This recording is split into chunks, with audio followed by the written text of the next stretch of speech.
السلام علیکم ورحمۃ اللہ وبرکاتہ۔ دوستو، اس وقت میرے ہاتھ میں جو کتاب ہے، اس کتاب کا نام ہے ارکان اربعہ۔ آپ سمجھ گئے ہوں گے کہ یہ کتاب نماز، روزہ، زکوٰۃ اور حج کے بارے میں لکھی گئی ہے۔ اربعہ عربی زبان کا لفظ ہے جس کے معنی ہوتے ہیں چار، اور ارکان رکن سے ہے جس کے معنی ہوتے ہیں فرائض۔ اسلام میں چار بہت ہی بڑے بڑے فرض ہیں: نماز، روزہ، زکوٰۃ اور حج۔ اسی سے یہ کتاب تعلق رکھتی ہے۔ اس کتاب کے جو آتھر اور لکھنے والے ہیں وہ ہیں حضرت مولانا سید ابو الحسن علی حسنی ندوی رحمہ اللہ، جن کو ہم حضرت مولانا علی میاں ندوی رحمہ اللہ بھی کہتے ہیں۔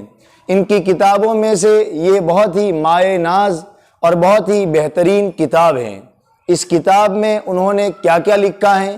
اس کتاب میں انہوں نے جو موضوعات کو ٹچ کیا ہے وہ ہیں نماز، زکوٰۃ، روزہ اور حج کے اسرار و مقاصد کا بیان۔ اسرار و مقاصد کا مطلب یہ ہے کہ عقلی اعتبار سے، لاجیکلی، نماز، روزہ، زکوٰۃ اور حج کا انسان کی زندگی میں کیا فائدہ ہے۔ آج کل ہر طرف سے سوالات ہوتے ہیں نا کہ نماز کا کیا فائدہ ہے، روزوں کا کیا فائدہ ہے۔ تو اس کتاب میں یہ بہت ہی اہم چیز بیان کی گئی ہے کہ عقلی اعتبار سے، فطری اعتبار سے انسان کی زندگی میں ان عبادتوں کی کیوں ضرورت ہے۔ دوسرا، ان کے حقیقی فوائد و ثمرات کی تشریح، کیا فائدہ ملتا ہے انسان کو ان کے کرنے سے، انفرادی انڈیویجول لائف میں بھی اور سوشل لائف میں بھی ان عبادتوں کا کیا امپیکٹ ہوتا ہے، کیا اثر پڑتا ہے، اس کو حضرت نے بیان کیا ہے۔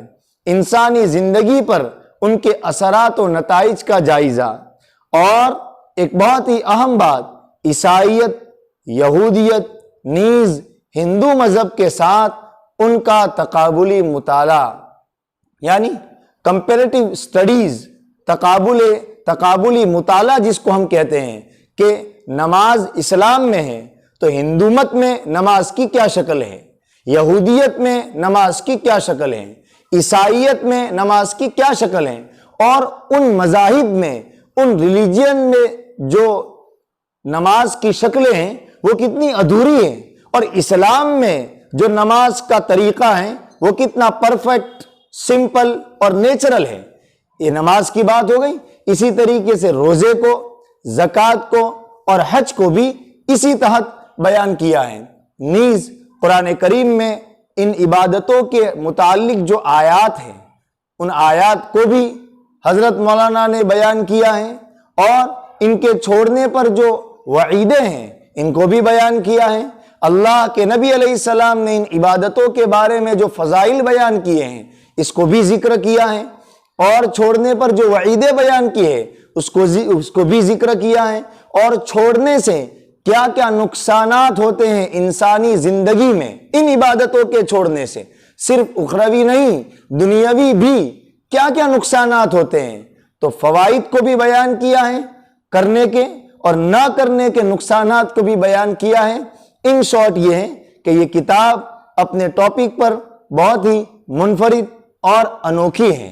اس کے پڑھنے سے ایک فائدہ یہ ہوتا ہے کہ ہمیں نماز سمجھ میں آتی ہے، روزہ اور زکوٰۃ اور حج سمجھ میں آتا ہے، اور جب ہمیں سمجھ میں آتا ہے تو ہم جو وہی کام جو سمجھنے سے پہلے کر رہے تھے وہی سمجھنے کے بعد بھی کریں گے، لیکن اور زیادہ اطمینان قلبی کے ساتھ کریں گے، اور زیادہ ہمیں شوق پیدا ہوگا، اور ہمارے اندر ایک خود اعتمادی پیدا ہوگی کہ اسلام نے جو ان عبادتوں کے کرنے کا جو حکم دیا ہے وہ ایسے ہی نہیں ہے، بلکہ ایک بہت بڑا فلسفہ ہے ان عبادتوں کے پیچھے۔